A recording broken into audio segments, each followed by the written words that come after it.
আসসালামু আলাইকুম। হ্যাঁ গাইস, কি অবস্থা সবার? সবাই কেমন আছেন? আশা করি সবাই ভালো আছেন। আলহামদুলিল্লাহ আমি ভালো আছি। তো এটা হচ্ছে সিরিজ ভিডিওর প্রথম ভিডিও। আমি একটা সিরিজ ভিডিও মেক করতেছি, যেই ভিডিওতে আসলে যেই সিরিজটাতে আপনার সার্ভে করার জন্য একেবারে এ টু জেড শুরু থেকে শেষ পর্যন্ত আপনার কি কি দরকার হবে সেই ব্যাপারগুলো আমি দেখাবার জন্য একটা সিরিজ ক্রিয়েট করতেছি। ওকে, সো সেই সূত্রে এটা হচ্ছে প্রথম ভিডিও। তো এই ভিডিওতে আমি যেটা দেখাবো সেটা হচ্ছে যে আপনি কিভাবে আপনার ধরুন যে আপনার পিসিতে আপনি আপনার প্রাইমারি কাজগুলো আপনি ক্রোম ব্রাউজার দিয়ে করেন, যেটা আপনার ক্রোম ব্রাউজারের যে অরিজিনালটা আছে আপনি সেটা ইউজ করেন, অর্থাৎ ইয়া দিয়ে অরিজিনাল ক্রোম দিয়ে। তো আমরা যদি এখন সার্ভে করতে যাই এবং আমার যে প্রাইমারি ব্রাউজারটা আছে সেটাই ইউজ করি, তখন কিন্তু যেটা হবে যে আমার সব ডাটা ক্লিন করতে হবে, আবার সার্ভে করতে হবে, আবার ক্লিন করতে হবে, আবার সার্ভে করতে হবে, অনেক ঝামেলা। ইনফ্যাক্ট অবশ্য আপনি চাইলে এটাকে আপনি ফায়ারফক্সে নিতে পারেন, আমি অন্য কোনো ভিডিওতে ফায়ারফক্স দেখাবো, বাট আমি আজকে ক্রোম দিয়ে দেখাবো যে আপনি কিভাবে আপনি ক্রোম দিয়ে কি করতে পারেন, আপনার সার্ভে করতে পারেন। এবং আমরা এটা সেকেন্ডারি একটা ক্রোম ইউজ করব, পোর্টেবল ক্রোম। তো আমি একেবারে শুরু থেকে দেখাচ্ছি, কারণ আমার সঙ্গে যারা কাজ করবেন তাদের মধ্যে অনেকেই নতুন আছেন, যারা অনেক কিছুই জানেন না, সো তাদের জন্য এই ব্যাপারটা। ঠিক আছে, তো চলুন শুরু করি। তো আমি সর্বপ্রথম আমাকে যেটা হচ্ছে আমার একটা ক্রোম ব্রাউজার নামে নিতে হবে। এটা কিন্তু আমার হচ্ছে প্রাইমারি ব্রাউজার। তো আমরা এখন একটা ক্রোম পোর্টেবল ডাউনলোড করব। আপনি এখানে সার্চ দেন ক্রোম পোর্টেবল ব্রাউজার, এটা লিখে সার্চ দিলেই হবে। তো আপনার প্রথমে যে ইয়াটা আসবে বা এখান থেকে আপনি যেটাতেই যান ওখানে আপনাকে নিয়ে যাবে ওরা ওদের ওয়েবসাইটটাতে, ক্রোম পোর্টেবল। তো এই সাইট কাজ করছে না, তো আমরা প্রথমটাতে যাই। ওকে, দেখুন এখানে download from portable app dot, এখানে এদের আরও যে কিছু ভেরিয়েশন আছে, ওল্ড যেগুলো আছে, ঠিক আছে, এগুলো আছে। তো আমরা এখান থেকে ডাউনলোড করব না, আমরা একেবারেই শুরুতেই ডাউনলোড করব, যেটা ওদের এখানে অপশনটা দিয়েছে।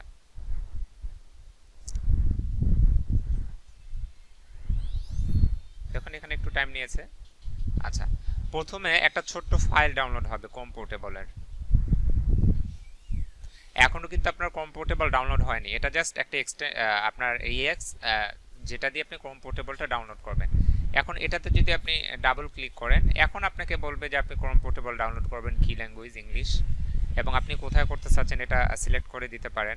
ওকে, এখানে নেক্সট করুন, নেক্সট করে এগ্রিমেন্ট দেন, এবং আপনি এটা কোথায় করবেন। আমি এখানে ব্রাউজ থেকে আমার পিসি ব্রাউজ করে অন্য কোথাও নিয়ে যাই, আপনার ইচ্ছা মতো জায়গায় আপনি রাখতে পারেন। তো আমি এখানে রাখলাম যে আমি, হ্যাঁ, আচ্ছা, এবং আমি এটা ইনস্টল দিয়ে দিলাম।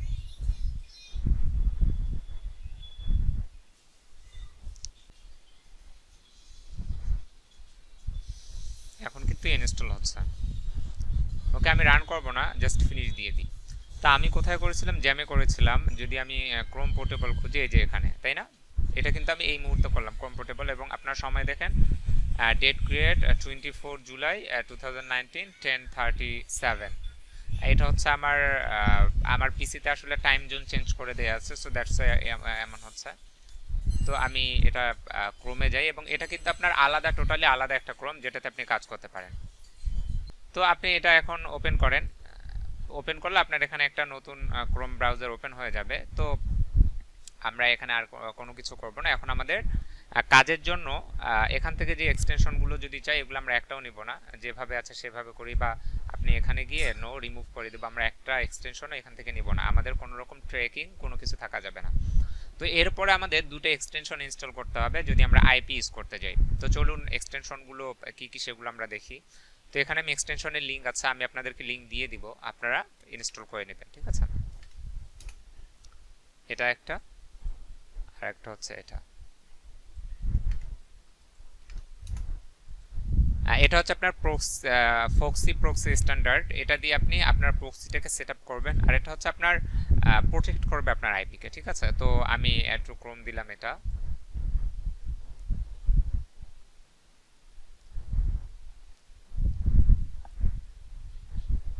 ওকে হয়ে গিয়েছে। এরপরে আমি এটা দিই।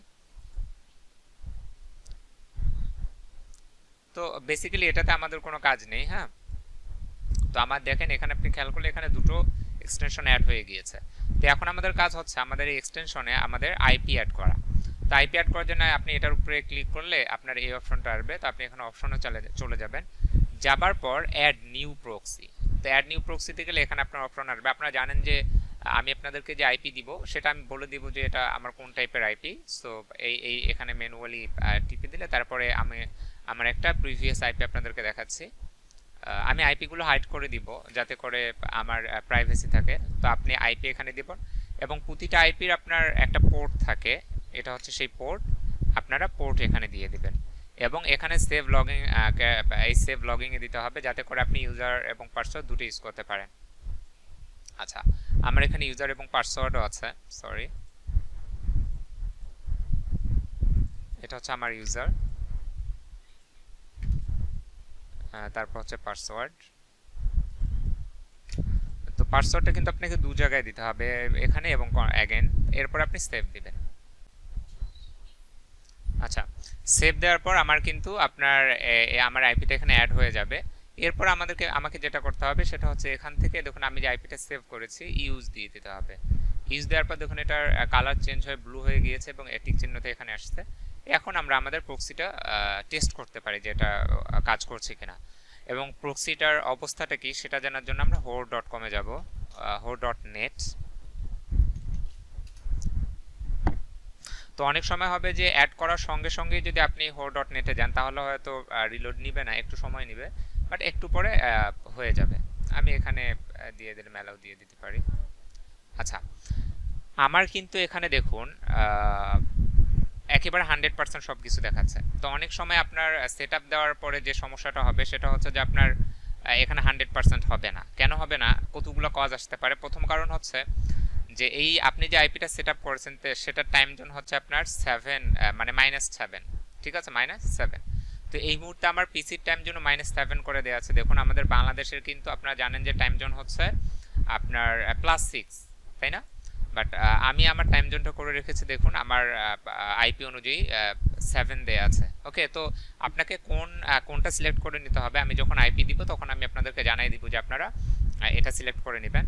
তো আপনারা এখান থেকে আপনাদের আইপি অনুযায়ী যেটা লাগে সেটা আপনারা টাইম জোন চেঞ্জ করে দিলে আপনার পিসির টাইমও চেঞ্জ হয়ে যাবে। ওকে, তো এরপরে দেখবেন যে আপনার এটা 100% ইয়ে হয়ে যাবে, সেট আপ হয়ে যাবে। তো 100% যখন হয়ে যাবে তখন কিন্তু আপনার মানে এই টোটালি আপনার একেবারে ক্রোম ডাউনলোড করা থেকে আপনার প্রক্সি সেটআপ পর্যন্ত সবকিছু আপনি একসঙ্গে করে ফেললেন। করে ফেলার পর এখন আপনি কি করতে পারেন, কাজ করতে পারেন। ওকে, তো এখানে বলে রাখি যে আপনি যদি আমরা যখন একটা ইয়াতে ব্রাউজারে কাজ করি, ধরুন যে আমি একটা অ্যাকাউন্টে আজকে কাজ করলাম বা কালকে কাজ করলাম একটা অ্যাকাউন্টে, তো আপনি যখন কাজ করবেন বেসিক্যালি কিন্তু আপনার ইয়া চলে আসে, আপনার চেস নেয়, তারপর হচ্ছে কুকি নেয়, এগুলো সব কিছু থাকে। আপনি যদি কন্ট্রোল ডিলিটে যান, অলরেডি দেখুন যে আমার এখানে 1 আওয়ার দেওয়া আছে, আপনি অল টাইম দেবেন এবং অলওয়েজ আপনি অ্যাডভান্স দিয়ে ক্লিক করবেন। দেখুন যে অলরেডি হিস্ট্রি এখানে 8 আইটেম, এটা কুকিজ নিয়েছে, তারপর চেস্ট নিয়েছে, এগুলো সব নিয়েছে। ওকে, তো আপনি যতবার আপনার ইয়েতে কাজ করবেন, ক্রোম ব্রাউজার, ধরুন যে আপনি একটা আইডিতে কাজ করলেন 2 দিন, ওটা পেমেন্ট দিয়ে দিয়েছেন অথবা ওটা নষ্ট হয়ে গিয়েছে, তো সাথে সাথেই কিন্তু আপনি আবার করবেন না। যেটা আপনাকে করতে হবে সেটা হচ্ছে যে আপনাকে নতুন করে আবার কন্ট্রোল শিফট ডিলিট টিপলে আপনার এই উইন্ডোটা চলে আসবে। আপনি অ্যাডভান্সে গিয়ে অল টাইমে দিয়ে এগুলো সব সিলেক্ট করে দেবেন যাতে করে আপনার কোনো কিছুই বাকি না থাকে। সিলেক্ট করার পর ক্লিয়ার করে দেবেন। ক্লিয়ার করে দিলে আপনার পিসিতে যত রকমের ডাটা ছিল সবগুলো চলে যাবে, ঠিক আছে। আর আপনি যদি এটা করেন অর্থাৎ রিসেট অ্যান্ড ক্লিন দিয়ে দেন এখান থেকে, তো রিসেট অ্যান্ড ক্লিন দিলে যেটা হবে সেটা হচ্ছে যে আপনার এই যে যত ডাটা আছে সব সহ, এবং আমি যে এখানে আপনার দুইটা এক্সটেনশন ইনস্টল করেছি এগুলো ডিসেবল হয়ে যাবে। দেখুন আমি করে দিয়েছি, দেখুন এগুলো ডিসেবল হয়ে গিয়েছে। তবে আপনাকে আবার ওগুলো ইনস্টল করতে হবে না। আপনি যদি এখান থেকে এক্সটেনশনে যান তো এগুলো জাস্ট ইনেবল করে দিতে হবে, ঠিক আছে। এই যে ইনেবল, দেখুন আবার কিন্তু চলে আসছে এবং এখান থেকে জাস্ট আপনার প্রক্সিটা অ্যাড করে দিতে হবে। ওকে, দেখুন আমি প্রক্সি অ্যাড করে দিলাম, এখন আমার এটা প্রক্সি নিয়ে নিয়েছে। এবং এখানে একটা ব্যাপার মাথায় রাখতে হবে যে আপনি আপনার প্রয়োজনীয় ইয়া ছাড়া, এক্সটেনশন ছাড়া আদার কোনো এক্সটেনশন ইউজ করবেন না।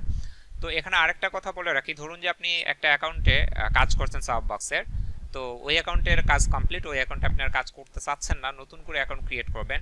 তো আমরা জানি যে সফটবক্সে যখন অ্যাকাউন্ট আমরা ক্রিয়েট করি তখন কিন্তু সফটবক্স এক্সটেনশনটা অ্যাড করতে হয়। তো তো আপনি যখন নতুন করে করতে যাবেন, অ্যাকাউন্ট ক্রিয়েট করতে যাবেন, অবশ্যই এক্সটেনশনে এসে আপনার সব বক্সের যে থাকবে, এক্সটেনশনটা থাকবে, সেটা আপনি কি করে দিবেন, ডিলিট করে দিবেন। না হলে পরবর্তীতে যে আপনি 25 এর জন্য করবেন, সেটা কিন্তু হবে না। ওকে, সো এই ব্যাপারটা মাথায় রাখতে হবে। তো আশা করি যে এই ভিডিও আপনাদের অনেক কাজে লাগবে। তো পরবর্তী ভিডিওতে আরো আদার্স যে ব্যাপারগুলো আছে সেগুলো নিয়ে কথা হবে। ওকে, সো সবাই ভালো থাকবেন। আল্লাহ হাফিজ।